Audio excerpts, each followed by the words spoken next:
Welcome back to our Stardew Valley playthrough. After a successful first year on the farm, we're back and ready to make some more progress towards completing perfection.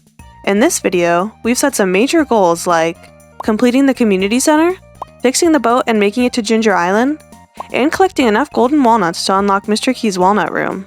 So let's get started. To start off the new year, we met Kent as he returned to Pelican Town. We then spent the day resetting the farm by clearing debris and reorganizing. While cleaning up the farm, we discovered that a strange capsule had appeared. Afterwards, we planted some new crops to kick off the new season. The next morning, I spent some time expanding the farm before heading to Clint's to upgrade my hoe. Later, I stopped by Marlin's to check my progress on the Monster Slayer goals and saw that I was just a few duggies away from completing that quest. Determined to finish it, I headed to the mines and spent the rest of the day searching. Despite my efforts, I came up just short, leaving for the night still needing one more duggie to complete that goal. At this point in our run, we're officially playing the waiting game. Since we overlooked a few key things in our first year, completing the community center now depends on pure chance. One of the only items left to collect is an apple, and instead of planting a tree to guarantee fruit in the fall, we're stuck waiting on a mere 2% chance for one to spawn in the fruit bat cave, the lowest drop rate of any fruit. On top of that, we passed on buying the duck feather from the traveling cart and, let's be honest, didn't exactly prioritize our animals, so now we have to hope our duck randomly decides to drop a feather. In the meantime, I shifted my focus to other goals, helping the raccoons, leveling up my skills, and completing my Monster Slayer quest. While exploring in the mines, I stumbled upon a prehistoric floor, which was an exciting find since pepper rexes are so uncommon in the Skull Cavern. On top of that, taking down these dinosaurs rewarded me with a few new artifacts to donate to the museum. The next day, I stopped by the museum to donate the new artifacts and check on our growing progress towards completing the collection. After that, I headed over to Kent's house to give him a birthday gift. Since it was raining, I then took the opportunity to finally try catching the legend. I came incredibly close on my first attempt, but just as I thought I had it, the fish suddenly went wild and got away.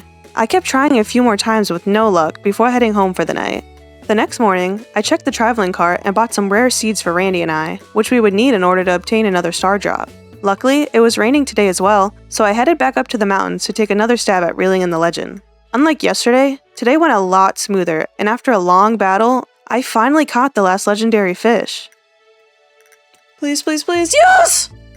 Nice. Oh my god, it took 5 fucking years. A few days later, I checked the fruit bat cave and was met with a pleasant surprise.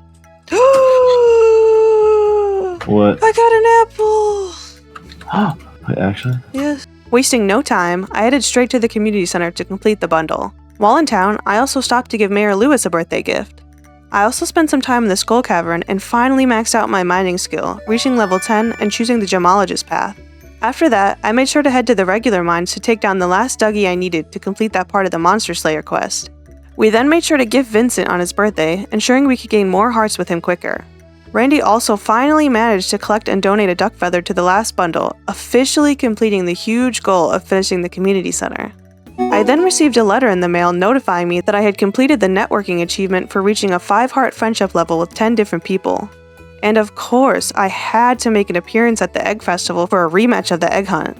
And this time, I totally won fair and square, and Randy definitely didn't just follow me around telling me where all the eggs were. The next morning, Randy and I warped straight to the desert with one goal in mind, reaching level 100 in the Skull Cavern. We had both been holding off on this challenge until unlocking the secret note, and now it was finally time to go for it. Randy traded Jade for staircases, getting us down to nearly level 50 in no time. From there, it was a mad dash, bombing rocks and praying for ladders and holes to appear. We made great progress early on and found ourselves just 20 floors away from the goal by midday. But then things started to slow down. Our supply of bombs was running low, and time was quickly slipping away. With the clock ticking and tension building, we reached level 98, just 2 more to go, and only an hour left in the day. I handed Randy all the stone I had left, and he managed to craft one final staircase, pushing us past level 99. Now, it was all or nothing. I dropped my last bomb. Nothing. Panic set in as we frantically mined every rock in sight. Then, finally, with just a sliver of health and 20 in-game minutes to spare, we broke through and made it to floor 100. One level. I'm in! Oh, Come on! Oh my god! How did I not die? Dude, I actually almost died. Running, taking the damage. After all that chaos, I returned to the desert to celebrate at the festival. I browsed the villager stalls, picked up a free cactus, and even received another new outfit from Emily. I made sure to talk to everyone to collect as many calico eggs as possible. Over the next 3 days, I managed to gather over 100 eggs and spent them on a foraging XP book and a mystery box. That night, we witnessed a strange event. Lightning had struck the old Jojamart building. The next morning, I ran into the wizard, who had an important request. He needed me to retrieve his magic ink. He instructed me to speak with Krobus for more information, so I headed straight to the sewers. Krobus told me about a dark talisman hidden in a tunnel, and before heading in to retrieve it, I made sure to purchase another star drop from him. While I was in the sewer working on the wizard's quest, Randy was at Willie's shop beginning the repairs on the boat for our eventual journey to Ginger Island. Once I finished retrieving the talisman, I joined Randy at the dock to donate the remaining materials we needed, hardwood and battery packs, to get the boat ready. After that, Randy and I made our way to the mountains to continue the wizard's quest. In the witch's swamp, I took the opportunity to catch a void salmon for my fishing catalog. We found the ink without much trouble and returned to the wizard's tower to deliver it. In return, he gave us access to a magical catalog filled with obelisks, one of the key components for achieving perfection. I also stopped by the old Jojamart building and discovered that there was just one final bundle left to complete. Randy quickly donated the items we had already gathered, pushing us one step closer to completing the goal. Thanks to our earlier donations today, Robin and Willie were able to finish repairing the boat overnight, and now we're ready to finally go to Ginger Island. We jumped aboard the newly repaired boat and finally set sail for this mysterious new island, earning an achievement just for stepping foot on its shores. As we began exploring, we tried to approach someone we spotted, but they got spooked and ran off towards the east side of the island. While exploring that area, Randy discovered our very first golden walnut, just the beginning of many we'd need to collect in order to unlock Mr. Key's walnut room. We found another shortly after and spoke with the helpful parrot who revealed that golden walnuts were hidden all across the island. Next, we made our way to the north side where we collected even more walnuts, caught a new island-exclusive fish, and ventured into the volcano for the first time. With the number of walnuts we'd gathered so far, we were able to unlock access to the west side of the island. It was clear this side needed some serious cleanup, so we got to work helping restore it. We continued exploring the island the next day, gathering more golden walnuts and meeting Birdie, one of the island's unique inhabitants. Soon after, we collected enough walnuts to unlock the island farmhouse, our new home away from home. Since we'll be spending a lot of time here, it's great to finally have a place to settle in. To finish off the day, Randy and I focused on fishing and managed to reel in enough catches to collect the remaining walnuts available before calling it a night. I headed back to the volcano, determined to uncover more golden walnuts. I spent the entire day exploring its fiery depths, managing to find a few more walnuts along with some valuable treasures, including a prismatic shard. As the day started to wind down, and with no quick way out in sight, I used some of the walnuts I'd collected to unlock a shortcut, making for a much easier exit just in time. I made a quick trip back to Pelican Town to take care of some farm chores and track down Kent to ask about the photo Birdie had given me. His response set off a scavenger hunt around town, eventually leading me to the Pirate's Locket, which I could finally return to Birdie. Before heading back to Ginger Island, I made a quick stop to drop off the requested items to the raccoons, and added another item to the final bundle at the abandoned Jojamart. Meanwhile, Randy used some of our walnuts to repair the broken bridge on the island, rescued the professor, and donated a few fossils we had gathered to help him with his research. Once I arrived back on the island, I teamed up with Randy to gather a few more golden walnuts before heading back into the volcano for another round of exploring. Before the night ended, I stopped by the professor's tent to donate a fossil I had found, earning another golden walnut for our efforts, and snagging 2 more above the tent. The next morning, I discovered another fossil needed for the research tent and finally returned the locket to Birdie. I also managed to snag our very first golden coconut. After donating the newly found fossil, I headed back into the volcano, this time determined to reach the end. After a long trek, I finally made it and collected the golden walnuts waiting for me. The next day, Randy and I woke up to a nice surprise, an achievement for earning 1 million gold on the farm. It's a big milestone on our way to the ultimate goal of 10 million, and it felt great to hit that first marker. We also realized we were just 1 golden walnut away from unlocking the south side of Ginger Island, so I warped back to town and headed to Clint's to crack open the golden coconut I found. The first golden coconut you open always contains a walnut, so we knew this would be the one we needed. While I was at Clint's, I also opened the geodes I'd been saving and finally got the last mineral we were missing for the museum. Randy and I both donated our finds, leaving us with just 2 artifacts left to complete the collection. Back at the farm, I harvested my crops and hit another major milestone, level 10 farming, choosing the Coop Master path. I headed over to the desert to buy the first of many starfruit seeds we would purchase during this run. While I was doing that, Randy used some of our collected walnuts to unlock the south side of Ginger Island. Once I made it back to the island, I discovered a bird on the north side that helped solve one of the island's walnut puzzles. After planting my starfruit seeds, I explored the newly opened southern area and made my way into the Pirate's Cove. There, I found another golden walnut and spent some time fishing to catch a stingray for my collection. Curious about our golden walnut progress, I stopped by Mr. Key's walnut room, only to find that we'd only collected 68 out of the 100 needed to enter. With nothing else to tackle on the island for now, I headed back to town and focused on grinding out more of the Monster Slayer goals. While I didn't finish any today, I did fight enough enemies to finally reach level 10 combat, choosing the Brute path. With just one skill left to max out before starting my mastery goals, I set my sights on reaching level 10 foraging by the end of the day. I went straight to the secret woods to chop down stumps, but it wasn't enough. I began chopping down all the trees in the forest until finally I had reached level 10, and I bought a new hat. At the end of the day, I received the message that I had officially reached level 10, choosing the lumberjack path. I checked on our plants in the greenhouse and was excited to see that our rare fruit had finally grown. I took it to the statue in the secret woods and was rewarded with another star drop.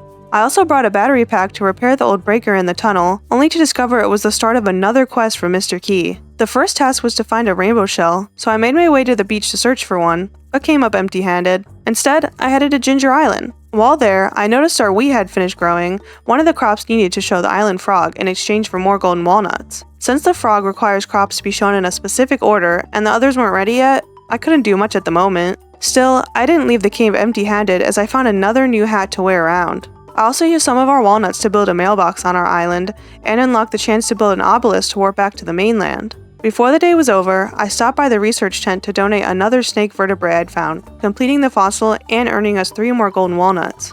The next day, Randy let me know it was raining back in town, so I headed home to catch one of the last fish I needed for my collection, the red snapper. It was a really easy catch, just one I had overlooked earlier in the year. While I was in town, I also stopped by the sewer tunnel to catch the slime jack. After that, I was down to just 2 fish left in my catalog, the octopus and the lava eel. Unfortunately, these fish are known as 2 of the toughest catches in the game, so I knew it wouldn't be a walk in the park. The next morning, I headed straight to Ginger Island and climbed to the top of the volcano to hunt down the lava eel. Despite its reputation, I managed to reel it in on my very first try. Come on, we're so close. Come on. Yes! I got the lava eel. I spent the rest of the day exploring the volcano, hunting down more golden walnuts. Over the past few rainy days, Randy had discovered 2 more minerals needed to complete the puzzle on the island. With only 1 mineral left to figure out, I cycled between the remaining options until one finally worked, solving the puzzle and earning us another 5 golden walnuts. With our walnuts collected from yesterday, I employed the parrots to construct an obelisk for easy travel back to the farm. With that out of the way, I headed straight down to the ocean to try and catch the octopus. I was very nervous to catch this fish, but just like the lava eel, it was way easier than I thought, and I managed to reel it in on my very first try. With this catch, my fishing catalog was now complete, and I finally earned the Master Angler achievement. Soon after, I received a letter in the mail from Willie congratulating me on completing this goal and rewarding me with a star drop. With our golden walnut count steadily climbing, I decided to check in on our progress towards unlocking Mr. Key's walnut room. Only 4 more to go. While that may sound like a small number, we have already collected most of the easy ones, so the remaining few are getting harder to come by. I headed back into the volcano to track down some of the last walnuts we needed. While exploring, I also picked up a dragon tooth, an essential ingredient for several crafting recipes we'll need for perfection. On top of that, I found a journal scrap that revealed the location of another hidden walnut. With most of the remaining golden walnuts on Ginger Island now gated by time, I headed back home and began construction on a new addition to my house by adding a nursery. Randy and I also took a break from our usual grind to join the community at the summer luau. We contributed to another delicious soup, which was a hit once again and boosted our reputation enough for both of us to earn the popular achievement for earning a 5-heart friendship level with 20 villagers. The next day, I returned to Ginger Island and was excited to see that Gus had set up a stand at the resort. This was a huge win, as it's the only place to get the tropical curry recipe, and Gus also sells a gold star wine, which we need for the missing bundle in the old Joja Mart.